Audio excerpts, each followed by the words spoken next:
What's up, my boy? You already know. Good. What's good, player? What's up? How you doing? How you? How you doing? Pleasure to meet You you. already know. Yeah. Let me run around, get some B-roll and shit.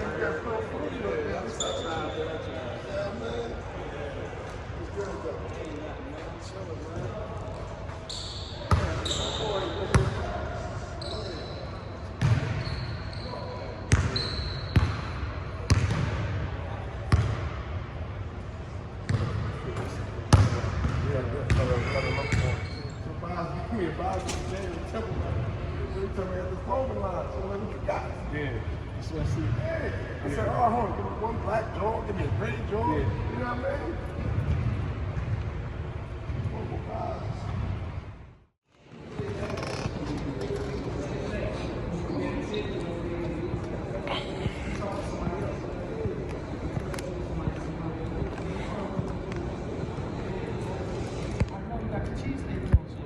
I forgot. I think it was Aaron. Somebody told me that the cheesesteak comes with a salad.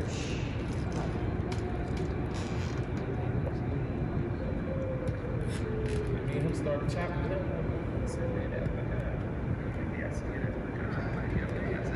Facility changed since you was here. Oh, man, drastic change.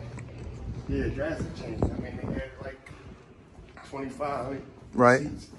The locker rooms is crazy. The locker rooms is crazy. How many gyms in this building? In this building, Yeah. it's only two, but then they got one across the way there. Okay. Is this the home court right here? Yeah. This is it? Yeah. This you used to light them up at? Oh, for sure. You still comfortable in here? Oh, absolutely. I'm comfortable in any court, though. You from the street. No You're doubt. comfortable in any court. No doubt. Any crowd, any. You don't get rattled, though. What's your fondest memories of this gym? I ain't even gonna lie, you know, the senior night, you know, when your mom, your family get Yeah. a chance to walk out the half court, Yeah. man, and celebrate you, man, it's like, it's different. Uh-huh. It's different, because you know the journey. They know the journey. Yeah. The people in the stands may not know the journey, but they know the journey, and that's different. Goosebumps type feeling. So what you put up on senior night? Damn, bro, I don't really remember. I know I was going hard, though, for sure. Did you have butterflies? No, I don't get those. You don't get butterflies? No, I do more anxious than anything just to get out there. Oh yeah? Yeah, but once you out there, like you settle in, because this is a safe haven for me. You know, I ain't talking about this court. I'm talking about basketball in itself. It's just a safe haven. Right. And it's like, yeah, I'm more comfortable in here than I am, you know, doing a presentation in the classroom. Okay. So, like, it might be 20 other students, but it might be 15,000 fans. I'm more comfortable there. And it's crazy. It might be 1 million watching at home. Right. But I'm more comfortable there because this is what I know. Tell me some of the basketball, because they tell me you from South Philly. Who inspired you to play basketball from South Philly? Before you start, I want to name drop somebody. I had an encounter with a guy from South Philly named Aubrey Green. Aubrey Green. Okay. You down with Arb? You remember Arb? Yeah. So tell me who inspired you, man. I was looking at an interview with Rasheed Bey one time, and he mentioned my man Arb's name in the interview, and I was like, wow. I said, wow. So I knew it was real. Well, see, yeah, she Bay from that area. But I ain't gonna lie, for the most part, we all looked up to Rab Townes. Kareem Townes just was different. All right. He was getting 40 in the pub in the early 90s. Yeah. And he was leading the country in scoring in college. And LaSalle. yeah, and then, you know, this guy's from your backyard, and he was like smooth, like, Yeah. it was like this, damn. It like he barely broke a sweat. You know what I'm saying? But so just to see him go out there and do what he did, you would try to emulate that, you know? Yeah. Like just a smooth, like he was different, bro. He was different. The one or the two? Which Who? one? Which position did you play? I played the two. Yeah, I played the two. I was able to play with some of the best point guards out, you know, like Jared Kears, Jameer Nelson, Terrell Stokes. Right. I mean, just to name a few, though, I was just able to play with them guys. Them guys get you the pill where you need it. Yeah. And it just made the game easier for you. Tell me something about Simon Gratz. Tell me what does Simon Gratz mean to Philadelphia basketball history? Well, Simon Gratz is obviously a staple in the Philadelphia basketball community. But one thing it did for most of the inner city guys who played for them, it humbled you. It humbled you because that was the first time that I played with 5 or 6 or 7 players that's just as good as I was, or better. So it was like, damn, like, yeah, well, bro, we don't need you to do all that. You ain't got to take 30 and 40 shots. Right. So you're like, this, damn, that's what you're comfortable doing. Like, but it humbled you. He taught you how to play the game the right way, and more importantly, he was building and grooming young men. And I don't really know if I am who I am without Coach Ellaby. I don't think so. Okay. You know, from a structure perspective, I mean, he just gave you the ins and outs of just trying to succeed, you know, coming from this inner city, which we all know we jump in hurdles every day, you know what I'm saying? And he just gave us an outlet, man, and we super appreciate him for that. How do you make your way to Simon Gratz from South Philly? I'm gonna be very honest with you, bro. It started with a newspaper. So, like, you know, back in the day, grabbing the Daily News on your way to school was something that you know, we ain't had a cell phones, we ain't have all that. So you're grabbing Daily News, and I'm like this, damn. Like, then these guys up north, they're getting to it. Like, so I'm like, hey, Mom, I think I want to try to go up there. I swear I'm good. She like, man, you sure, man? Like, so I'm like, yeah, I want to try it. So what I did is we filled out that, you know, the app to get in when I was in the 7th grade, and they accepted me. So I'm like, I'm gonna try it. Worst case scenario, I can always come back home and go to South Philly High, you know. But it's something that they had going on in the city nobody had, and that was that national exposure. So when I saw that, I'm like, damn, I want to be a part of something like that. That's dope right there. And so what ended up happening was I went up there and I got cut. Another thing, humble pie, right? So I'm like, was that your first time encountering that situation? Yeah, because like I said, when you coming up and you the guy, you always used to being the guy. You know what I'm saying? So it's like, damn, I'm like, I went hard in tryouts. And I know, like, I'm better than a lot of these guys, but I was, like, really unknown. Like, it's like, who is this dude? So, funny thing is, a lot of the North Philly guys thought I was from North Philly. They're like, yeah, like he just showed up, like, you know what I'm saying? Then you thorough, and then I'm a dog. Like, so it's like, yeah, boy ain't no sucker, and like he like one of us, like he just got that North Philly swag to him. But they didn't know it, you know, I was from down the end. But yeah, me getting cut, bro, it humbled me, but it made me hungry at the same time. The year that you got cut, who did he sit you for? You basically he sat you. Let's say he sat you. The year that you got cut, though, who was the starting 5? Can you recollect? Yeah, so starting 5 was Red Smith, Terrell Stokes, Leonard Stewart, Brian Samuels, and I believe Mike Blunt was in that starting 5, and that was the year after Rasheed Wallace and them went to North Carolina and all that. But it was some guys on the bench that I thought I was like, damn, I think I'm better than him. But it wasn't what I thought. It was what Coach L thought. But I think by him cutting me, my drive was like through the roof. Right.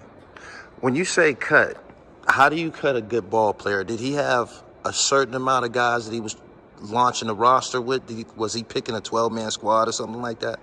So I believe one thing about guards, what we know is guards is a dime a dozen. So I think he kept some size, and I ain't no short guy, but I think he kept like a couple bigs, because you know, like you say, we lost Rasheed Wallace, we lost Rondell Turner. You know, them guys, you can't hardly replace them type of guys. So I think he was thinking like, I need to keep some more bigs. This guy's in the 9th grade, he got some time, but I don't even think at that point he saw that I would probably leave here being the 3rd all-time leading scorer in Gratz history. He didn't see that, for sure. Who's number 1 and 2? So you got Brian Shorter, which is number 1, who only played 3 years at Gratz before going to Oak Hill, and Rasheed Wallace is number 2. Right. When you said Brian Shorter, I more associated his name with Oak Hill. He put in work down there. Yeah, so he did. But like I said, he spent 3 years here and 1 year here, you know, down in VA. Right. But he a Philly guy, so. Do you have a public all-star team that you can make of your own? If you could pick 5, a point, a 2 guard, a 3, a 4, and a 5, out of Philadelphia high school public league superstars, can you pick a 5? Well, what era though? All time. But don't include Wilt and them guys. Don't. So how far can I go back? Talk to Do me. it of our era, the Of hip hop our generation. Let's call it the hip hop generation. Can I go somewhere? Can I dip in the 80s a little bit? Sure. So, well, what I'm gonna do is I'm gonna go Pooh Richardson. First of all, he's from my projects. A guy that you said, who did you grow up looking at? Right. You know what I mean? The gap in time was he was so much older that I saw him, but I didn't see him. You know, but he always came back to the hood. McDonald's All-American, UCLA, top 10 pick. You know what I mean? That was a guy from, my projects. I'm going with Pooh. I'm going with obviously Sheed in the middle. I'm gonna go with Kareem Townes. Like I said, at the two. Okay. Man, I'm gonna go with Tyrone Weeks at the power forward. UMass. Yeah, No doubt. And that was a wonderful pick, by the way, at the 4.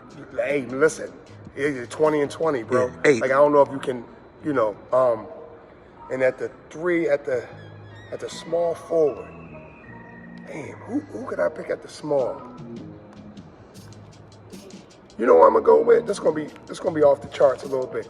I'm gonna go with Arthur Yah Davis at the 3. He's also a guy who had some God-given ability that you can't get that from Walmart, bro. Right. What he brings to the table, it's just God-given. Like you could kind of tell like who worked on their game to get them where they are, and you could tell who just got it. Like he just got it. You know, like he one of the most talented players I ever played against. Did you play Sonny Hill? For sure. Tell me about your Sonny Hill sure, days. for sure. Tell my viewers, because I'm trying to interject the Philly basketball history the best I can. Tell them the significance of Sonny Hill, and tell them about the league and what it did for the city. Right. As y'all was coming up as youth. For sure. So Sonny Hill was a league, and again, it started from developmental. I played developmental at 12U or 13U, and I moved my way up to high school, and I even played in the college league. That's how crazy it is. So Sonny Hill was a league that kind of brought the city together. I mean, you had North Philly, you had Germantown, you had West Philly. You even had some kids from the suburbs even playing in the Sonny Hill League, and it just brought the camaraderie to summer basketball, and that's before AAU really started to take flight. Now AAU really kind of started around that time, and even some of us had to decide: do we play Sonny Hill or do we go to AAU? But we was able to do both because of the timing of it. But Sonny Hill basketball was like everything to a young kid, and like I said, I played with Germantown. I mean, it's a little strange, right? So look, I'm from South Philly. I went to high school in North Philly. I went to college in West Philly. I played Sonny Hill for Germantown. Like, I'm a Philly boy. Mr. Philadelphia. I'm a Philly boy. And you know what? Like, everywhere, I'm loved everywhere. Because I'm straight up and down, like 6 o'clock. So it's not, like what you see is what you get. Like, I'm not trying to impose to be nobody else. You know what I mean? But I could be on Diamond Street. I could be up there, Brickyard, and it's like, damn, well, what's up, bro? And we just, but it's just cool to be able to move around and be like, boy, all right. You know what I mean? Your name just clean, Before you made it to Gratz, was you basketball famous out here? Only in my project, which is in the mile radius. In my projects, they're like, man, like, damn, boy, like, you got something like, you know what I'm saying? And that's when, back then, when you played against the old heads, and they start drinking 40s after the game and all like that. But they'd be bumping you up, bruising you up. You 13, 14, you frail. You don't got that man. Yeah, knocking you around. They pushing you and shoving you. Yeah, so I ain't gonna lie, they built me up. They built me up to give you that grit, that toughness, because you like, damn, like you all up on me. Like, and I ain't gonna lie, once I started playing, the game was a little easier because I dealt with that. Yeah, so yeah. Tell me about rivals. Did you have any rivals coming up? This your chance to give somebody some props. Did somebody give you some work? Was somebody hard to defend out here in Philadelphia? Oh man, so look. Yeah, this is the good shit right here. No doubt. So this is what I'm gonna say. I'm gonna say, see, rivals, and showing love is different, right? So we've beaten up on jokers So a lot of times, I don't know if they really rivals because you winning most of the games. Okay, right? okay. But I'll tell you this. Sparring partners. I would tell you this, though. When you had to go up against Flip Murray and Buzzy Fournier and them guys up there at Mansion, right? You had to guard them guys different, man. Like, Right. seriously, like, so, because they just had it. They Yeah. had that shit on the string, and it was like, yeah, like, they had it. So, like, we was more so playing zone, just daring them to shoot jump shots. Yeah. Because, like, they really got to it. And then we all know that Maurice Rice came a few years after they rolled. Yeah. So they really had them guards, them hard-nosed guards. They was tough to guard. They wasn't no walk in the park, that's for sure. Was you a known bucket before you made it to St. Joe's? Because the perception of it is all of that shit happened in one night. Well, yeah, I just told you. So, cut, freshman, left, third all-time leading scorer. That's a bucket. I scored 35 in the chip in '96. I scored 30 in the semifinals. I get to it. Right. I get to it. And one thing about me, if I get going early, I'm hard to stop. When you got to school, did you get there with the green light? Was you a green light situation? Well, what school? When you got to St. Joe's, I know you went to Villanova Right. also, but when you got to St. Joe's, was you a green light situation, like turning loose? Yeah, for the most part. Yeah, so yeah, I was a pretty much a green light situation. These guys followed me in high school. They knew. Yeah. And I just knew that if I could get an opportunity to like spread my wings a little bit, that I could do the same thing I was doing at the high school level. I just was handcuffed at Villanova. Yeah. But so, you had your teammates convinced already. Yeah, but I ain't gonna lie. So I think when I came in, so it was weird because Naeem Crenshaw, one of the all-time leading scorers at Overbrook, was already here when I got here. Okay. So it was all like, all right, this South Philly dude coming up here. He already a West Philly dude, and it was like, yo. So now we played a little bit of AAU together, so I know him. But he embraced me though.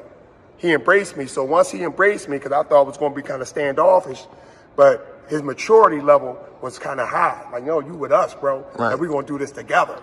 You know what I'm saying? And once I got his blessings, along with Andre Howard, who's also, well, he a North Philly guy, but he also went to Overbrook, I knew that I would be cool.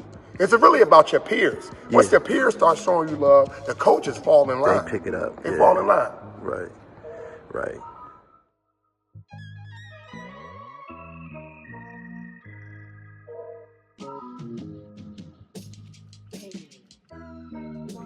From a kid on up, what you put in, like 30 years? At least. 30 straight? At least, bro. At least. And I ain't even gonna lie, man. Like, I even got like to the 40 and over like this summer that just passed. No doubt. Like, they'll flip and Turk Martin them down there trying to sign me up. Turk Sign me Wilmot up. from Glen Mills. Yeah. He's still playing basketball. Yeah. Turk Wilmot still playing basketball. Yeah. You know him? Glen Mills legend. Yeah. No Yup. doubt. Yep. They beat us in the chip. Total response. They picked the best 16 and under to travel with the All-Stars from the 18 and under. Got you. We went to upstate New York. You remember that? Yeah, I do. We went there, and that's where we played it.